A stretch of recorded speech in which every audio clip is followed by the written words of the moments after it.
तो पहले general order 41 का जो इम्पोर्टेंट प्रोविज़न है, जब फर्स्ट अपील फाइल होता है, यानी कि आपके यहाँ टाइटल अपील फाइल होता है, तो उसको बोलते हैं as a matter of right. Automatically वो अपील अगर ऑर्डर में है तो एडमिट हो जाता है, उसमें बहस नहीं होता है। लॉ कहता है ऑर्डर 41 रूल 11 कि जब अपील फाइल होगा, it does not make any distinction about 3 appeals कि किस अपील में बहस होगा। ऑर्डर 41 रूल 11 में हियरिंग होती है, वो हियरिंग है on admission, but it has become practice and precedent in district court that there is no hearing in case of miscellaneous appeal and title appeal. इसलिए कि स्टैच्यूट में it is a statutory right of the litigant to file appeal against the judgment of the trial court और against the original decree. It is a statutory right that cannot be curtailed. Therefore, it has not become tradition or practice or precedent in the court below, that means district court, to hear the appellant under the provisions of Order 41 Rule 11. दूसरा, अगर आप here करते हैं और आजकल करना चाहिए, अभी तक नहीं होते आ रहा है, तो चूंकि वो स्टैच्यूटरी राइट है और first appellate court is the last court of fact. देखिए आपका कितना बड़ा रिस्पॉन्सिबिलिटी है. High court is not a court of fact. First appellate court, that means the court of district जज, is the last court of fact and highest court of fact. You are, for all practical purposes, district judge. District judge is only administrative head. Once a case, irrespective of the nature of case, either it is appeal or in original matters, transferred to the court of additional district judge, then your function is just like a district judge. You possesses all the power and function of the district judge. The definition of district judge in the Constitution of India, in Bengal, Agra, Assam Civil Court Act, also indicates that district judge includes additional district judge. So while you are dealing with the matter as a appellate court, you are supposed to act as a district judge. And all the powers are with you. तो बहुत सारा ऐसा cases है जो appeal में initial stage में सुन के disposal किया जा सकता है. ट्रायल कोर्ट ने अगर कोई प्रिलिमिनरी पॉइंट पर या प्रिलिमिनरी इशू पर मेंटेबिलिटी डिसाइड कर दिया, उसके अगेंस्ट में अपील हो गया, तो आप उसको हियर कर सकते हैं. अगर ट्रायल कोर्ट ने कॉम्प्रोमाइज डिक्री के बाद अपील फाइल किया, तो आप उसको ऑर्डर 41 रूल 11 में हियर कर सकते हैं. आप सभी जानते हैं कि कॉम्प्रोमाइज कंसेंट डिग्री के अगेंस्ट में अपील नहीं होता है, लेकिन there is exception to this rule. 96 के सब क्लॉज 3 में ही लिखा हुआ है. अगर कोई अनलॉफुल कंप्रोमाइज हो गया, फ्रॉडलेंट कंप्रोमाइज हो गया, तो चैलेंज करना चाहता है, तो ऑर्डर 23 में जहां कॉम्प्रोमाइज का प्रोविजन है, उसमें 3 कैपिटल ए जोड़ दिया गया है. उसी कोर्ट में वो एप्लीकेशन दे सकता है और ये कह सकता है कि ये कॉम्प्रोमाइज लॉफुल नहीं. अगर वो रिकॉर्ड नहीं हुआ है, कॉम्प्रोमाइज रिकॉर्ड नहीं हुआ है, अभी ऑर्डर नहीं पास हुआ है इन टर्म्स ऑफ कॉम्प्रोमाइज, तो उसी कोर्ट को, जिस कोर्ट में कॉम्प्रोमाइज हुआ है, इन्वेस्टिगेट करने का अधिकार है और अलग से मिसलिनियस केस रजिस्टर नहीं होगा. सेम सूट में या अगर अपील में हुआ तो सेम अपील में उसको इंक्वायरी इनटू किया जाएगा. तो पहले लोग ट्रेडिशनली क्या करते थे, कॉम्प्रोमाइज फाइल हो गया, सिजदार रिपोर्ट कर देता था कि कॉम्प्रोमाइज इन ऑर्डर, सब पार्टी का दस्तखत है, वकील का दस्तखत है, सिजदार को इतना ही से मतलब था. जो सिजदार होता था वो लॉ का ग्रेजुएट तो होता नहीं था, उसको ट्रेनिंग तो दी नहीं जाती थी. और आज आपके यहाँ जो सिजदार सब है, उससे शायद आपको मदद नहीं मिलेगी। नए हैं लोग और जानकार नहीं है, अनुभव की कमी है। बल्कि बहुत जगह लोग गलत भी ऑर्डर करवा देते हैं, गलत रिपोर्ट कर देते हैं, ऐसा भी देखने को मिल रहा है। एक गोरख दुबे कल 1 घंटा अब यहाँ एकेडमी से बहस कर रहे थे, इधर कहीं सुपौल साइड में कहीं है, अभी सब जज परमानेंट कोर्ट में, उनका सिजदार कुछ हेल्प नहीं कर रहा था। पार्टीशन डिग्री में कितना स्टैंप लगेगा, उसका कहाँ प्रोविज़न है, क्या है। तो उन्होंने कहा कि हम एडीजे से पूछा, सीनियर से पूछा, तो उन्होंने कहा कि इसमें पैसा कहाँ से लगेगा, ये आज तक तो हम तो डिग्री में पैसा लगने का सवाल ही नहीं, कोर्ट फीस लगने का सवाल। तो ऐसा मिस्टेक हो रहा है। सिजदार ने कहा कि हम भी नहीं जानते हैं रिपोर्ट करना, तो प्रिजाइडिंग ऑफिसर, तो कहीं तो इग्नोरेंस है और कहीं तो इग्नोरेंस के कारण मिसडायरेक्टेड हो जाता है। और संयोग से ट्रेनिंग कभी हुआ नहीं, हमको जहाँ तक याद है 10 साल से हम क्लास ले रहे हैं, एक बार पूरे बिहार के सिजदार का और नाजिर का दोनों का ट्रेनिंग होल डे चला था। कोई फैकल्टी नहीं थे कि वो सब उसका क्या पावर्स फंक्शन ड्यूटी है, कहाँ प्रोविजन है, तो हमको ही बुलाया गया था। छुट्टी का समय था कोर्ट में, इसलिए हम 2 दिन क्लास लिए थे। उससे और ज़्यादा हमको एज ए प्रैक्टिशनर तो मालूम था कहाँ कहाँ ये लोग गलती करते हैं, वो सब जानकारी मिली। तो ऑर्डर 4111 का रेलिवेंसी है, लेकिन उस पर लोग ध्यान नहीं देते। आप सुन सकते हैं लिमिटेशन क्या है कि ऑर्डर 41 रूल 11 के स्टेज में respondent has got no right to be heard. If you want to hear the appellant you may hear the appellant, if you want to dismiss the appeal. इसीलिए कहा जाता है order 41 rule 11 के stage में आप dismiss करना चाहते हैं कि अपील एडमिट होने लायक नहीं है, तब आपको अपीलेंट को सुन के डिसमिस करना हो। और अगर आपको डिसमिस नहीं करना है तो सुनने की कोई आवश्यकता नहीं, एडमिट हो जाएगा। तो हाई कोर्ट में जो फर्स्ट अपील हम लोग फाइल करते हैं वो उस बेंच में नहीं आता है, वो रजिस्ट्रार के यहाँ ही एडमिट हो जाता है। फाइल हुआ, सिजदार जैसे यहाँ होता है वहाँ स्टैम्प रिपोर्टर होता है, वो मिलाता है कि डिक्री में जिसका नाम है वो नाम अपील के मेमो में है कि नहीं, विदिन टाइम है कि नहीं, कोर्ट फीस जितना लोअर कोर्ट में दिया गया है उतना कोर्ट फीस दिया गया है कि नहीं, वो 3 ही चीज़ मिलाता है। आपके यहाँ भी सिजदार है डिस्ट्रिक्ट कोर्ट में, तो अपील में मेमो ऑफ अपील और डिक्री को मिलाएगा और कोर्ट फीस देखेगा और लिमिटेशन के बारे में बताएगा।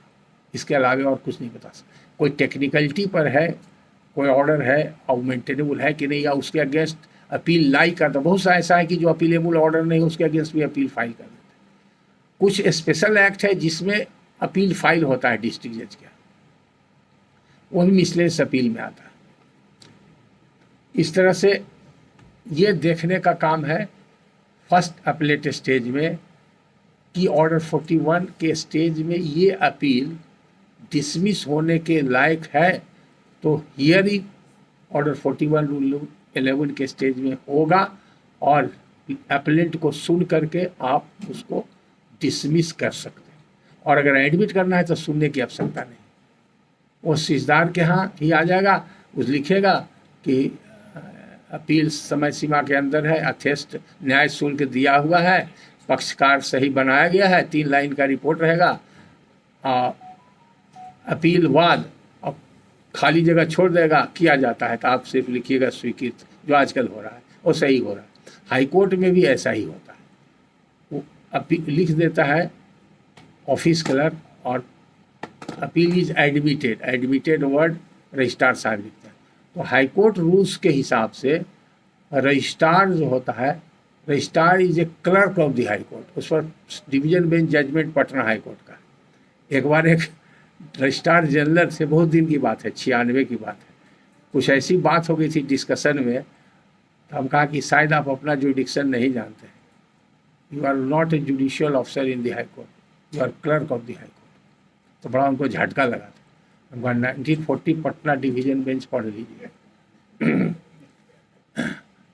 आप लोग भी गए होंगे, बहुत लोग डिप्टेशन में हाई कोर्ट, अभी बहुत सारे लोग को, ई चीफ साहब तो जितना टैलेंटेड और तेज ऑफिसर हैं सबको तो अभी वही बुला लेते हैं करवा रहे हैं। और वहाँ जाने के बाद बहुत लोग चाहते हैं कि मेन स्ट्रीम से हम हट गए हैं, बहुत लोग फील करते हैं, बात करते हैं। खैर, तो वहाँ पर रजिस्ट्रार साहब को डेलीगेटेड पावर है, रजिस्ट्रार जनरल को और जॉइंट रजिस्ट्रार को judicial power by high court rules delegate किया हुआ है।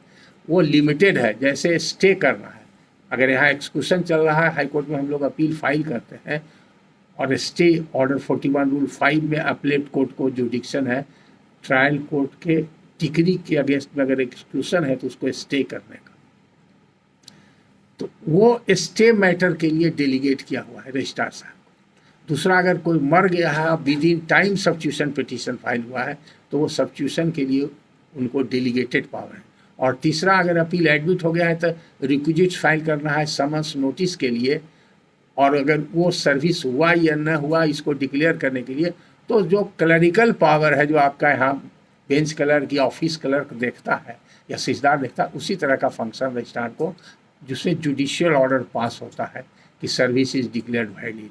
अगर सर्विस डिक्लेयर्ड वैलिड नहीं हुआ तो फिर री सर्विस होगा, किस मोड से होगा, ये सब रजिस्ट्रार जनरल या जॉइंट रजिस्ट्रार के स्तर से ही होता है। उसका अलग नाम है वहाँ, उसको बोलते हैं लवाजिमा। लवाजिमा में पड़ा रहता है, रिकॉर्ड चला गया, इसका मतलब अभी प्री एडमिशन स्टेज में। तो आपके यहाँ वो लिमिट है, वो लिमिट के बाद आपके पास रिकॉर्ड आएगा। तो as a matter of right first appeal और मिसलेनियस अपील आपके यहाँ एडमिट हो जाता है। अभी तक जो हो रहा है उसमें कोई गलती नहीं, लेकिन वर्कलोड ज़्यादा बढ़ रहा है तो खास करके मिसलेनियस अपील में बहुत शॉर्ट मैटर में रहता है। मिसलेनियस अपील में आप ऑर्डर 41 रूल 11 में हियर करके अपीलेंट को अपील को डिसमिस कर सकते हैं, इमीडिएट डिस्पोजल हो जाएगा केस। अगर वैसा बहुत उस तरह का फ्राइवोलस रहता है जो 4 साल 10 साल के बाद होगा, सारा प्रोसेस एग्जॉस्ट करने के बाद, क्यों नहीं हो मेरिट पर, ऐसा केस बहुत सारा रहता है। तो ये ध्यान देने की बात है, आपका डिस्पोजल भी बढ़ेगा और मेन स्ट्रीम में जो केस है, चूँकि इंटरलॉक्यूटरी ऑर्डर से राइज किया है मिसलेनियस अपील, वो हेल्ड अप नहीं होगा। तो रूटीन वे में लोग जुडिशियल माइंड अप्लाई नहीं करते हैं, अपील एडमिट हो गया और स्टे का प्रेयर कर दिया तो स्टे कर दिया, अगर स्टे का प्रेयर नहीं है तो रिकॉर्ड कॉल फॉर कर दिया। अब तो सभी लोग वाकिफ हो गए, सुप्रीम कोर्ट में 2 डायरेक्शन दिया है हाई कोर्ट को, और हाई कोर्ट ने इंटर्न डायरेक्शन दिया है कि अगर कोई अपीलेट जुडिक्शन आप एक्सरसाइज कर रहे हैं तो लोअर कोर्ट के रिकॉर्ड अगर आपको ज़रूरी है तभी मंगाइए।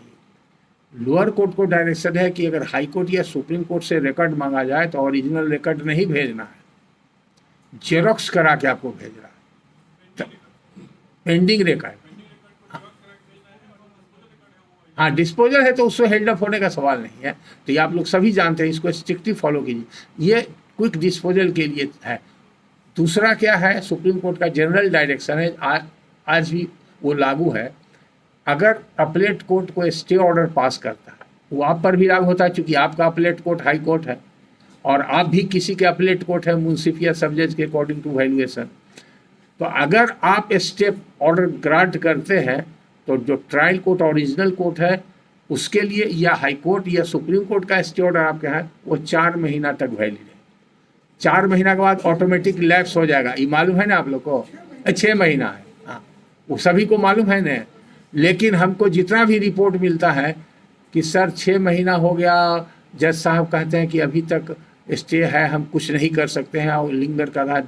6 महीना के बाद 3 साल 4 साल 5 साल से। एक बकरी का केस है, हमको याद है। बकरी से कोई है यहाँ आज? नहीं है बकरी से। बकरी में एडीजे का पोस्ट नहीं है ना, बेगूसराय में होगा।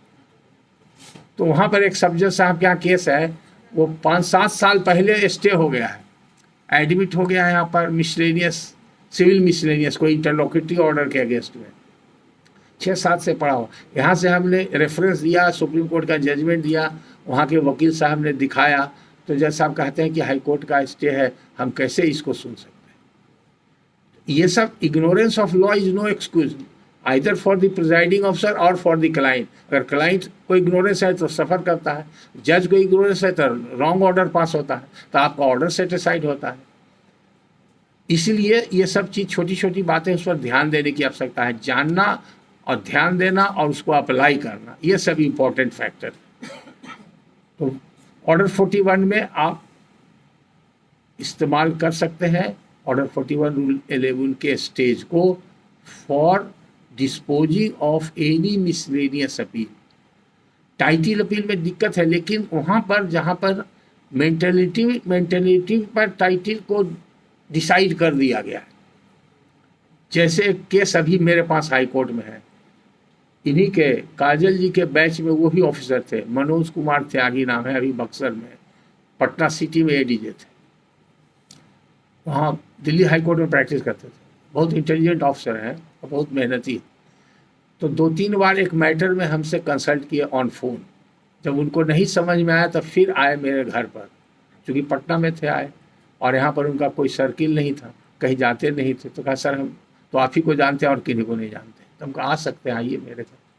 तो पॉइंट यही था कि एक कॉम्प्रोमाइज सूट में हुआ था 10 साल या 20 साल या 25 साल पहले, पार्टीशन सूट में कॉम्प्रोमाइज हुआ, उसके बाद एक दूसरा सूट आ गया। तो क्वेश्चन था whether it is a preliminary decree और it is a final decree. अगर फाइनल डिग्री है तो सूट मेंटेनेबल नहीं है, और अगर प्रीलिमिनरी डिग्री है तो भी सूट मेंटेनेबल नहीं है, और अगर प्रीलिमिनरी डिग्री है तो फाइनल डिग्री के प्रोसीडिंग में जाना पड़ेगा। अभी ऐसा दोनों तरफ के वकील ने कंफ्यूज कर दिया, क्लैरिटी उनको नहीं हुई। हमने उनको कहा कि आप ऐसा ऐसा कीजिए, जजमेंट भी दिया, लेकिन पता नहीं बहुत दिन के बाद वो ऑर्डर हुआ, ऑर्डर वो कॉन्ट्ररी टू लॉ कर दिए। संजोग से वो क्लाइंट मेरे ही पास आ गया, तो हाई कोर्ट में उसको हम चैलेंज किए हुए। बाद में उनको हम बताए कि आप गलती कर दिए, कहीं कि सर मेरा ऑर्डर रहेगा कि नहीं, हमका नहीं रहेगा, हम ही चैलेंज किए। तो बार बार पूछते कि क्या हुआ, हमका सेट साइड हो जाएगा, स्थिर रही, अभी केस पकड़ा है नहीं। तो ये सब गलती होती है, ये जस्ट कोइंसिडेंस कि ऐसा हुआ। तो ऐसा कुछ केसेस मिलेगा। और अभी कल भी एक ऑफिसर ने पूछा कि डिग्री प्रीलिमिनरी है कि फाइनल है, यहाँ तक क्लैरिटी लोगों को नहीं है। डिग्री के ऊपर मैंने इसलिए 4 लेक्चर दिया है, चारों लेक्चर यूट्यूब पर अवेलेबल है, और उसमें जजमेंट आजकल क्या कर रहे हैं कि सभी लेक्चर में से क्लासरूम में भी लिखाते हैं। कुछ जनरल लेक्चर है जो ऑन डिमांड है, जुडिशियल ऑफिसर ने कहा कि सर इस पर कोई हम लोग को क्लैरिटी नहीं है, एक छोटा सा लेक्चर आप इस पर दे दिए, तो छोटा छोटा उस पर कुछ लेक्चर आपको मिलेगा। उसमें एक याद हमको कैविएट पर है, और कुछ बीबीसी एक्ट का है, कुछ पंचायत एक्ट का है, कुछ वर्चुअल क्लासेज जब चले थे लॉकडाउन में, उसमें बहुत सारा लेक्चर है वर्चुअल वाला, वो ऑटोमेटिकली सब रिकॉर्ड होके चला जाता था, क्लास चलता था तो वर्चुअल। तो ये ध्यान देने की बात है ऑर्डर 41 में। दूसरा इम्पॉर्टेंट क्या है ऑर्डर 41 में, स्टे का। तो इनवेरिएबली लोग स्टे या तो कर देते हैं या स्टे नहीं करते हैं, दोनों तरह के व्यू वाले ऑफिसर्स मिलते हैं।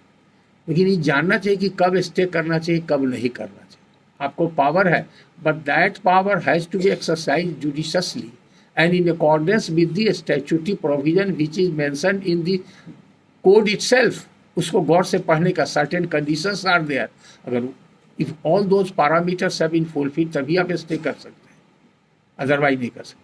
दूसरा कि आजकल ट्रेंड हो गया है, डिग्री पास हो गई, खास करके पार्टीशन सूट, डिग्री पास हो गई, अपील हो गया, और लोग स्टे लगाते हैं। इवन हाईकोर्ट में इनवेरिएबली लोग लगा देते हैं, कुछ जानबूझ के, कुछ अनजाने में। आपके यहाँ भी हो सकता है। तो डिग्री का स्टे नहीं होता ऑर्डर 41 में, ये जान लीजिए। ऑर्डर 41 रूल 5 में जो स्टे होता है वो एक्सक्यूशन का होता है। तो वकील लोग बुद्धि लगाते हैं, बाल के खाल निकालना ये वकीलों का ही फितरत है। तो वहाँ पर लिख देते हैं ऑपरेशन ऑफ द ऑर्डर, जैसे कि अपील रिवीजन में करते हैं, क्रिमिनल अपील, क्रिमिनल रिवीजन या civil appeal, operation of the order stay वो अलग चीज़ है। यहाँ पर लोग लिख देते हैं operation of the impugn degree में भी स्टेट, वो ऑर्डर 41 में नहीं कवर है। डिग्री का एक्सक्यूशन होगा तभी कवर्ड होगा।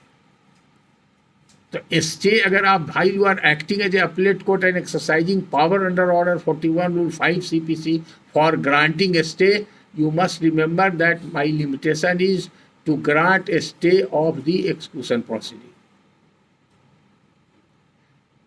Final decree proceeding can not be stayed. दूसरा, money decree can not be stayed, this is settle law, वो जजमेंट से है। If there is a money degree in any form, that cannot be a state. Supreme court का repeatedly है, Patna high court का division bench judgement है, cannot be state. तो stay का matter खत्म हो गया, ये ध्यान देने की आवश्यकता है। दूसरा क्या है, कभी कभी आप देखिएगा कि अपील फाइल होता है और अपील में लिमिटेशन है,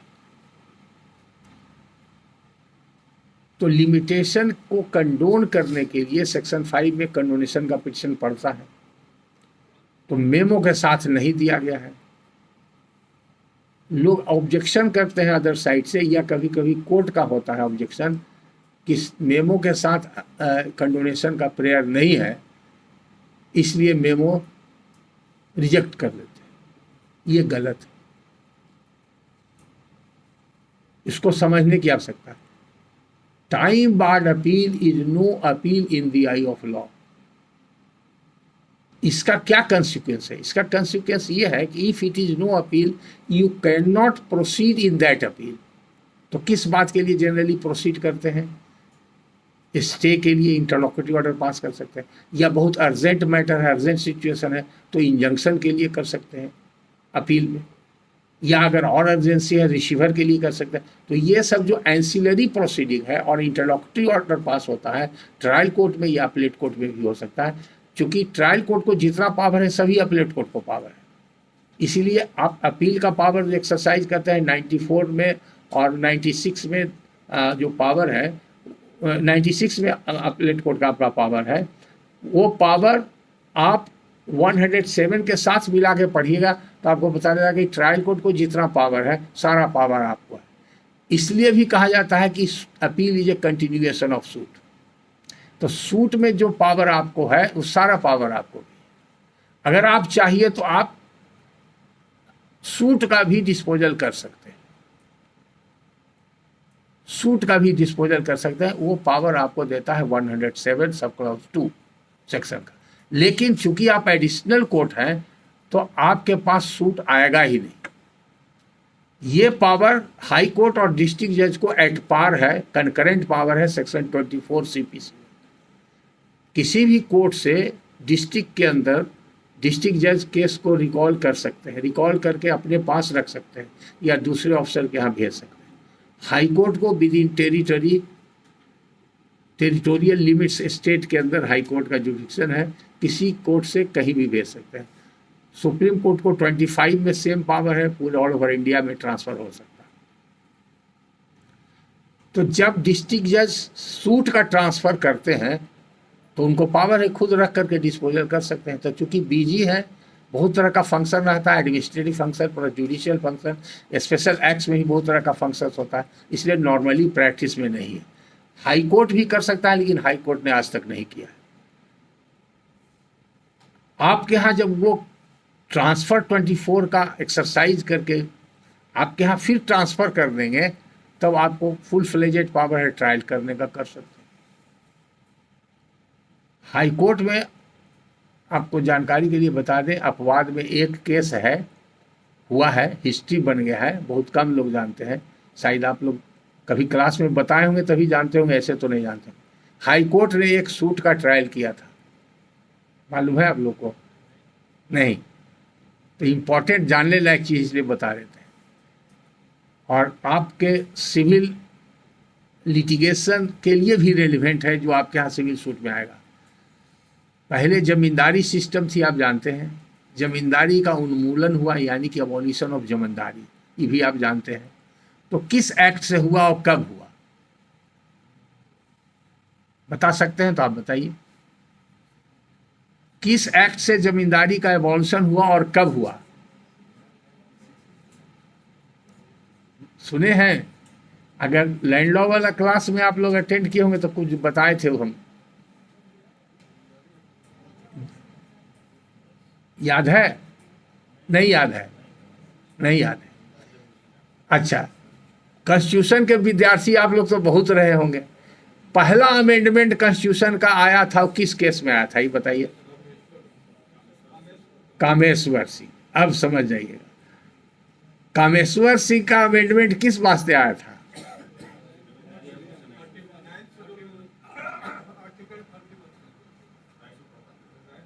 हाँ, जमींदारी एवोल्यूशन संबंधी था, तो आधा तो आप पहुंच गए। अब पटना का नहीं मालूम है, ठीक है बताते हैं। जमींदारी एवोल्यूशन हुआ, उसके लिए एक एक्ट बना, जमींदारी एवोल्यूशन एक्ट 1947। वो 47 जमींदारी एबॉलिशन एक्ट 1947 वो एक सेक्शन का एक्ट है। एक होता है ना प्रीएम्बुल के बाद होता है डिफिनेशन, और एक ही सेक्शन है रिपील एंड सेविंग, और एक ही सेक्शन का वो एक्ट। क्यों हुआ कि it was a matter of discussion. Interim government बन गई थी, प्री इंडिपेंडेंस गवर्नमेंट बन गई थी, जिसमें कि पब्लिक रिप्रेजेंटेटिव और ब्रिटिश एम्पायर के भी रिप्रेजेंटेटिव लोग थे, जिसके की फर्स्ट प्रीमियम श्री बाबू थे, डॉक्टर श्री कृष्ण थी। उस समय ये प्रोविंस कहलाता था, और यहाँ के चीफ मिनिस्टर है जो प्राइम मिनिस्टर कहलाते थे। आप जानते हैं कि नहीं, दे वर कॉल्ड प्रीमियर या प्राइम मिनिस्टर। तो यहाँ पर बहुत जल्दीबाजी में हुआ कि जमींदारी को एबॉलिशन का कोई एक्ट होगा तभी ने जमींदार से जमींदारी लिया जाएगा। तो आनन फानन में वो एक्ट बना, बहुत थॉरो डिस्कशन नहीं हुआ उसमें, हम सभी प्रॉस एंड कॉन्स को नहीं देखा गया। एक्ट पास हो गया तो कामेश्वर प्रसाद नारायण सिंह दरभंगा महाराज जो थे, ही वॉज सो कॉन्शियस, और बहुत बड़े थे, उनको महाराजा का उपाधि मिला था। उन्होंने सब जज दरभंगा में टाइटी सूट नंबर 1 1947 फाइल किया, और उसमें उन्होंने इस एक्ट के वायरस को चैलेंज किया। तो आप पूछिएगा वायरस कैसे चैलेंज किया, उस समय तो कॉन्स्टिट्यूशन था नहीं। तो उस समय जो हमारे कॉन्स्टिट्यूशन का जो स्पाइनल कॉर्ड है वो गवर्नमेंट ऑफ इंडिया एक्ट है, और बहुत सारा provision government of India act से उसमें लिया गया है। तो गवर्नमेंट ऑफ इंडिया एक्ट के प्रोविजंस के हिसाब से अल्ट्रा वायरस डिक्लेयर कराने के लिए प्रेयर किया था। तो ये पेपर में आया, मैटर ऑफ डिस्कशन हो गया, गवर्नमेंट लेवल में आया, चर्चा चली, एडवोकेट जनरल के नॉलेज में आया, हाई कोर्ट के कॉग्निजेंस में आया। हाई कोर्ट ने सुओ मोटो 24 सेक्शन का अपना पावर एक्सरसाइज किया, और सूट को कॉल फॉर करके अपने यहाँ डिसाइड करने के लिए मंगा लिया। यहाँ सब पार्टीज लोग, नोटिस गया, सब पार्टी लोग अपीयर हुए। अब एडवोकेट जनरल गवर्नमेंट से डिस्कशन हुआ, उनका ओपिनियन आया कि तो एक्ट टिकेगा नहीं। तो सूट पेंडिंग ही था, प्रोसेस में था, कौन सा पार्टी किसको सर्विस, उसी स्टेज में चल रहा था। इसी बीच में एडवोकेट जनरल के सलाह से एक दूसरा एक्ट आया, उसका नाम है abolition of zamindari repeal act 1948। Abolition of zamindari repeal act 1948। उस एक्ट में आधा सेंटेंस का वो एक्ट है, लिखा हुआ है zamindari abolition act 1947 is hereby repealed. खत्म हो गया। जब वो एक्ट पास हो गया 48 में, तो 49 में आकर के हो गया। हाई कोर्ट ने कॉग्निजेंस ले लिया। हाई कोर्ट ने कहा कि दिस सूट हैज बिकम इनफ्रक्चुअस।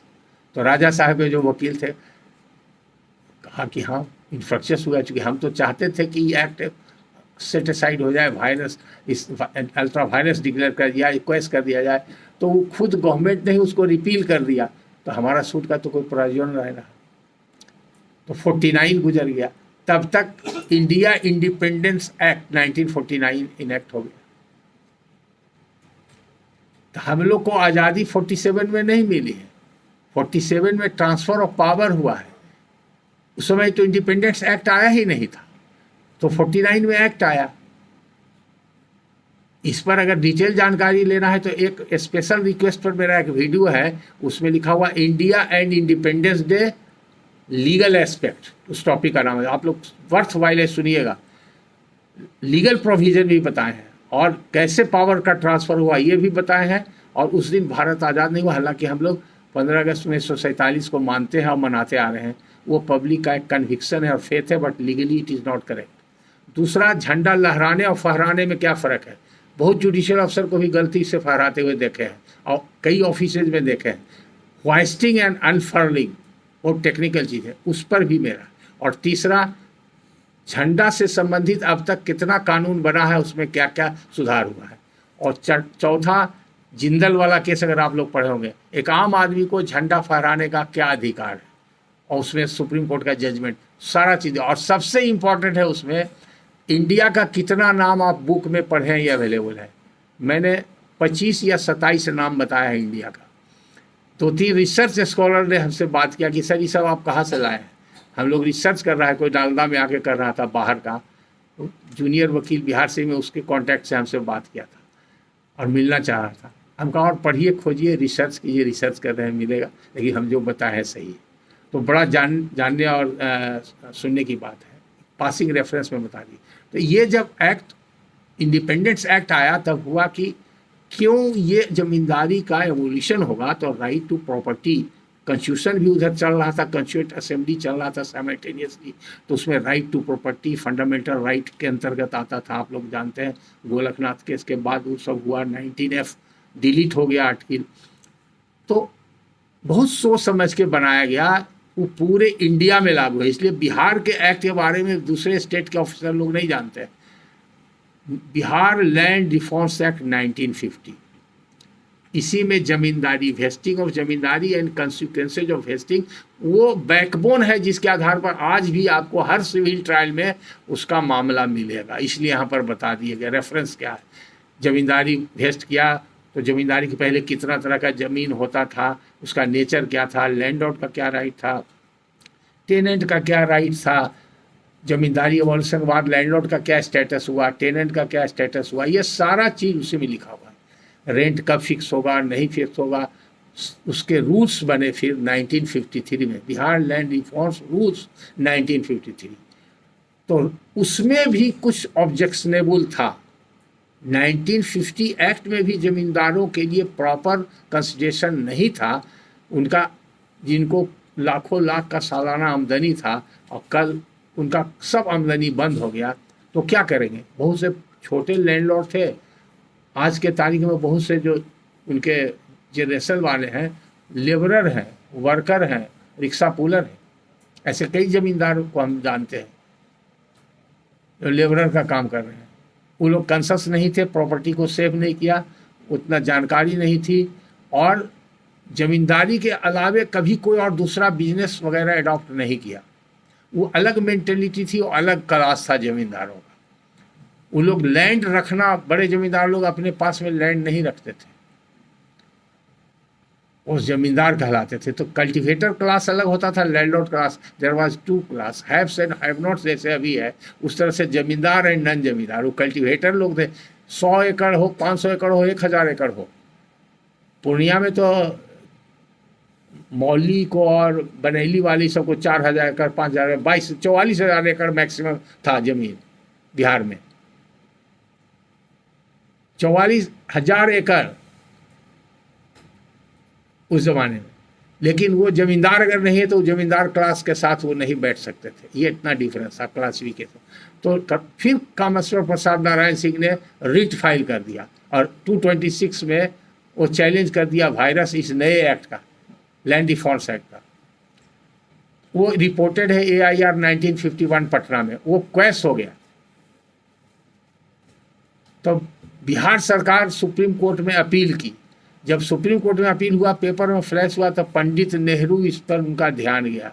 तब उन्होंने तुरंत आनंद फानन में वो स्पेशल सेशन पार्लियामेंट का बुलाया और अमेंडमेंट के लिए, चूंकि कॉन्स्टिट्यूशन में प्रावधान नहीं था, बिना कॉन्स्टिट्यूशन, लेगिस्लेचर जो कानून बनाता है उसको बोलते हैं लेगिस्लेटिव कॉम्पिटेंस, स्टेट लेगिस्लेचर हो या सेंट्रल लेगिस्लेचर हो, यानी कि असेंबली और पार्लियामेंट, उसको जो शक्ति मिलती है कानून बनाने का वो कॉन्स्टिट्यूशन से मिलता है। तो उसको लेगिस्लेटिव कॉम्पिटेंस कब होता है, जब वो स्टेट के लिस्ट में होगा या कंकरेंट लिस्ट में होगा। तो इसीलिए वहाँ ध्यान गया, तो फर्स्ट अमेंडमेंट इंट्रोड्यूस हुआ उसमें। तो जब अमेंडमेंट इंट्रोड्यूस हुआ और उस अमेंडमेंट के आने के बाद सुप्रीम कोर्ट में हियरिंग हुआ, तो सुप्रीम कोर्ट ने सेव कर दिया एक्ट को, एक्सेप्ट सेक्शन 7, सेक्शन 7 को क्वेश कर दिया।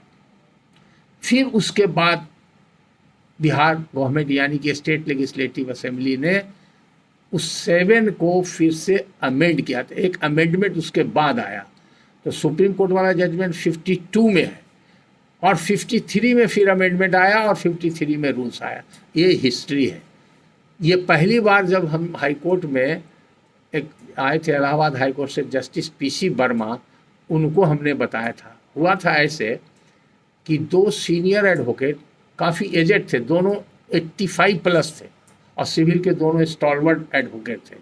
सेकेंड अपील में बहस करने के लिए खड़ा हुए थे और वर्मा साहब इलाहाबाद से आए थे और परहैप्स उनका फर्स्ट डे ही था, सेकेंड अपील का बेंच था।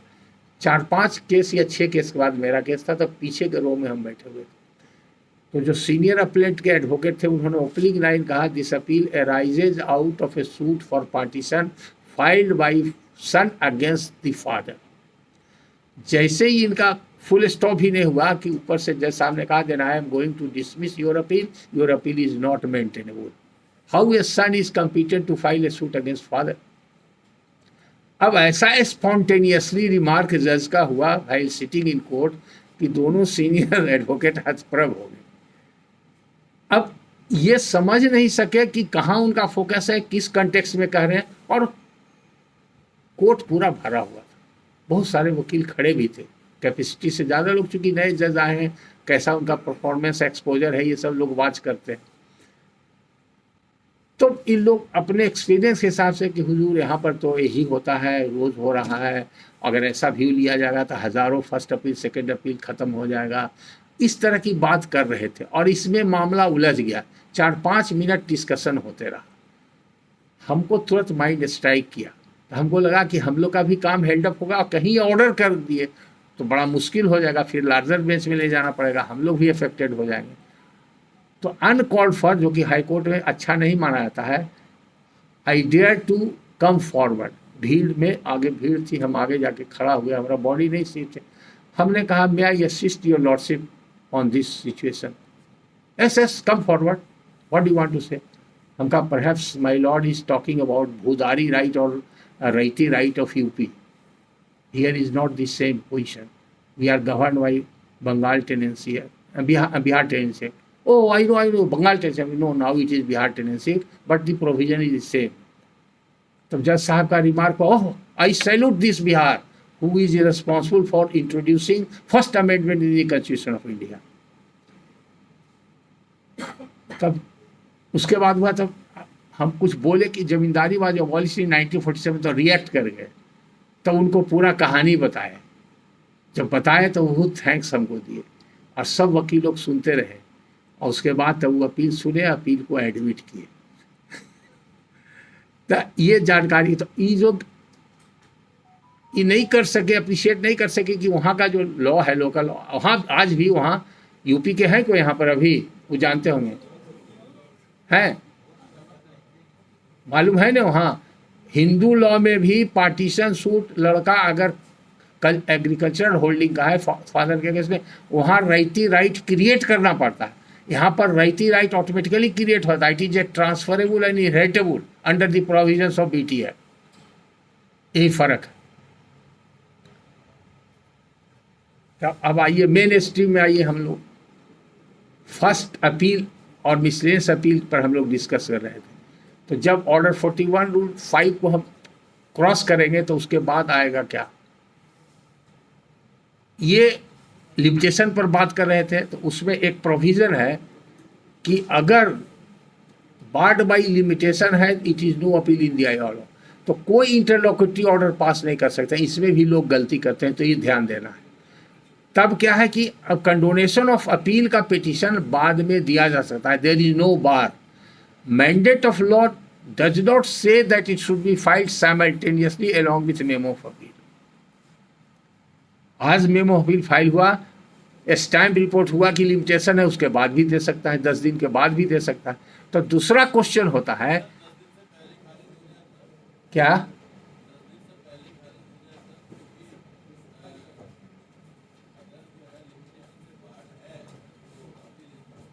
आप खारिज नहीं कर सकते इसलिए कि आपको ऑर्डर 41 रूल 11 में अपीलेंट को सुनना है।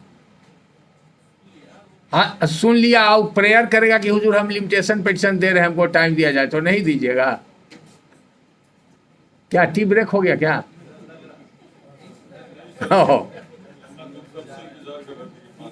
अच्छा अच्छा, ठीक है ठीक है।